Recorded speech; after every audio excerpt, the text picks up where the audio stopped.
తెలంగాణ జిల్లా కోర్టు ఉద్యోగాలకి అప్లై చేయడం కొంచెం కన్ఫ్యూజింగ్గా అనిపిస్తుందా? ఏం పర్లేదు. ఈ వీడియోలో మొత్తం అప్లికేషన్ ప్రాసెస్ను స్టెప్ బై స్టెప్ చాలా సింపుల్గా ఎలా పూర్తి చేయాలో చూద్దాం. దీనివల్ల అభ్యర్థులు ఎలాంటి టెన్షన్ లేకుండా కాన్ఫిడెంట్గా అప్లై చేసుకోవచ్చు. సరే, అయితే ఈ అప్లికేషన్ జర్నీలో మన రోడ్ మ్యాప్ ఏంటో చూద్దాం. ఫస్ట్ జాబ్ డీటెయిల్స్, ఎలిజిబిలిటీ గురించి తెలుసుకుందాం.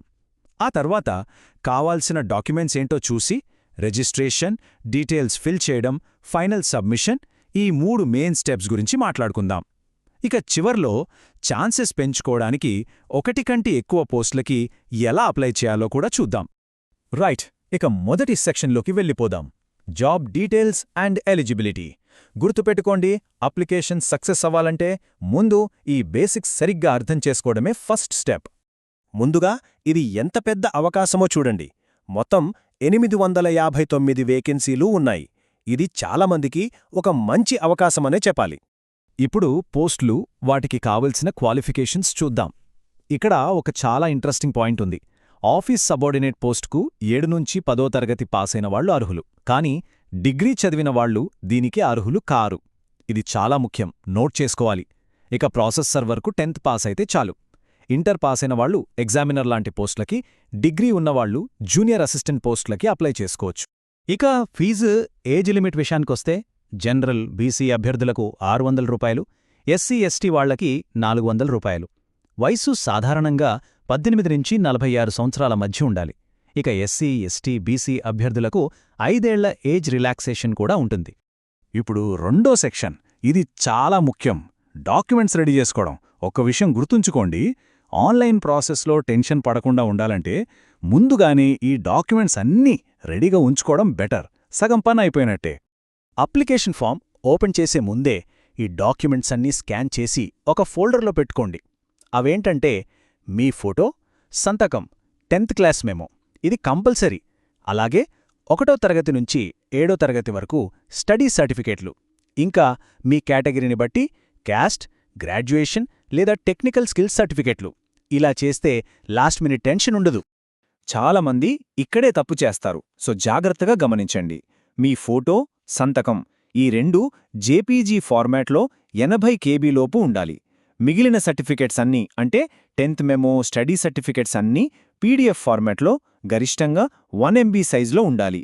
ఇది ఫాలో అయితే అప్లోడ్ ఎర్రర్స్ రాకుండా ఉంటాయి. సరే, ప్రిపరేషన్ అయిపోయింది. ఇప్పుడు యాక్చువల్ ఆన్లైన్ ప్రాసెస్లోకి వెళ్దాం. మన first step one time profile registration, అంటే ఓటీపీఆర్. ఈ ఓటీపీఆర్ అంటే ఏంటి? సింపుల్గా చెప్పాలంటే ఇదొక మాస్టర్ ప్రొఫైల్ లాంటిది. ఒక్కసారి దీన్ని క్రియేట్ చేస్తే ఈ పోర్టల్లో ఏ జాబ్కి అప్లై చెయ్యాలన్నా దీన్నే వాడుకోవచ్చు. సో మన మొదటి పనేంటంటే వెబ్సైట్లో న్యూ రిజిస్ట్రేషన్ ఓటీపీఆర్ మీద క్లిక్ చేసి ఈ స్టెప్ని పూర్తి చేయడమే. ఇక్కడొక చాలా ఇంపార్టెంట్ సలహా. మీ 10th క్లాస్ మెమో పక్కన పెట్టుకొని ఈ స్టెప్ చేయండి. మీ పేరు, తండ్రి పేరు, పుట్టిన తేదీ, ఇలాంటి పర్సనల్ డీటెయిల్స్ అన్నీ అందులో ఉన్నట్టే అక్షరం పుళ్ళుపోకుండా ఎంటర్ చేయాలి. ఓటీపీఆర్ ప్రాసెస్ చాలా సింపుల్. మీ పర్సనల్ డీటెయిల్స్ ఎంటర్ చేయాలి, మొబైల్ నంబర్, ఈమెయిల్ ఇవ్వాలి. ఒక 5 ఎగ్జామ్ సెంటర్స్ని ప్రిఫరెన్స్ ఆర్డర్లో సెలెక్ట్ చేసుకోవాలి. అడ్రస్ ఎంటర్ చేసి ఓటీపీతో వెరిఫై చేయాలి. ఫైనల్గా రిజిస్టర్ క్లిక్ చేస్తే మీకొక ఓటీపీఆర్ నంబర్ వస్తుంది. ఓకే, ఇప్పుడు నెక్స్ట్ ఇంపార్టెంట్ స్టెప్లోకి వెళ్దాం. డీటెయిల్స్ ఫిల్ చేయడం. ఇక్కడే మన అకాడమిక్ క్వాలిఫికేషన్స్ బట్టి మనం ఏ పోస్టులకి ఎలిజిబుల్ అనేది డిసైడ్ అవుతుంది. ఒక్క నిమిషం, ఇక్కడ చాలా జాగ్రత్తగా ఉండాలి. ఇది మొత్తం ప్రాసెస్లోనే చాలా కీలకమైన స్టెప్. ఇక్కడ మీ సెలెక్ట్ చేసుకునే క్వాలిఫికేషన్ మీదే మీరు ఏ జాబ్స్కి అప్లై చేయగలరో ఆధారపడి ఉంటుంది. సో చాలా కేర్ఫుల్గా సెలెక్ట్ చేసుకోవాలి. ఈ టేబుల్ చూస్తే మీకు క్లియర్గా అర్థమవుతుంది. For example, 7th pass and 10th fail అని సెలెక్ట్ చేసుకుంటే కేవలం ఆఫీస్ సబార్డినేట్ పోస్ట్కు మాత్రమే ఎలిజిబిలిటీ వస్తుంది. అదే SSC pass and inter fail అని సెలెక్ట్ చేస్తే ప్రాసెస్ సర్వర్, ఆఫీస్ సబార్డినేట్ రెండింటికీ అర్హత ఉంటుంది. ఇక గ్రాడ్యుయేషన్ సెలెక్ట్ చేస్తే ఆఫీస్ సబార్డినేట్ తప్ప మిగిలిన అన్ని పోస్టులకి ఎలిజిబుల్ అవుతారు. రైట్, క్వాలిఫికేషన్ సెలెక్ట్ చేసుకున్నాక ఇక్కడ కొంచెం ఓపిక కావాలి. 1వ తరగతి నుంచి 10వ తరగతి వరకు ప్రతి క్లాస్ డీటెయిల్స్ ఎంటర్ చేయాల్సి ఉంటుంది. అంటే ప్రతి క్లాస్కి స్కూల్ పేరు, జిల్లా, ఏ సంవత్సరంలో పాస్ అయ్యారు లాంటి వివరాలివ్వాలి.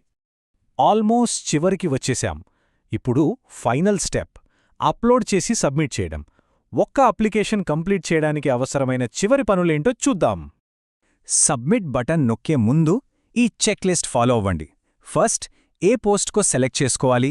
తర్వాత స్కాన్ చేసి పెట్టుకున్న డాక్యుమెంట్స్ అన్నీ అప్లోడ్ చేయాలి.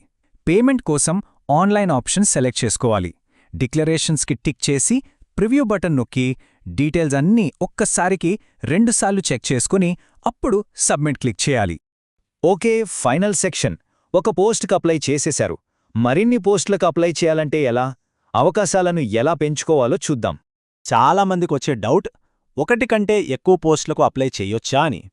ఆన్సర్ ఖచ్చితంగా చెయ్యొచ్చు. ప్రాసెస్ కూడా పెద్ద కష్టమేమీ కాదు. కానీ ప్రతి పోస్టుకు సపరేట్గా అప్లై చేయాల్సి ఉంటుంది. ప్రాసెస్ చాలా సింపుల్. మొదటి అప్లికేషన్ సక్సెస్ఫుల్గా సబ్మిట్ చేశాక మళ్ళీ అప్లికేషన్ పేజీకి వెళ్ళాలి. అక్కడ అర్హత ఉన్న వేరే పోస్ట్ను సెలెక్ట్ చేసుకోవాలి. గుడ్ న్యూస్ ఏంటంటే మీ ఓటీపీఆర్ డీటెయిల్స్ అన్నీ సిస్టమ్ ఆటోమేటిక్గా తీసుకుంటుంది. కానీ ఒక ముఖ్యమైన విషయం, ప్రతి అదనపు పోస్టుకు ఫీజు సెపరేట్గా కట్టాలి. ఆ తర్వాత మళ్ళీ సేమ్ సబ్మిషన్ స్టెప్స్ రిపీట్ చేస్తే సరిపోతుంది. సో ఈ గైడ్తో అప్లికేషన్ ప్రాసెస్లోని ప్రతి స్టెప్ క్లియర్ అయిందనే అనుకుంటున్నాను. మరి తెలంగాణ న్యాయ వ్యవస్థలో ఒక మంచి కెరియర్ను ప్రారంభించడానికి మొదటి అడుగు వెయ్యడానికి సిద్ధమేనా?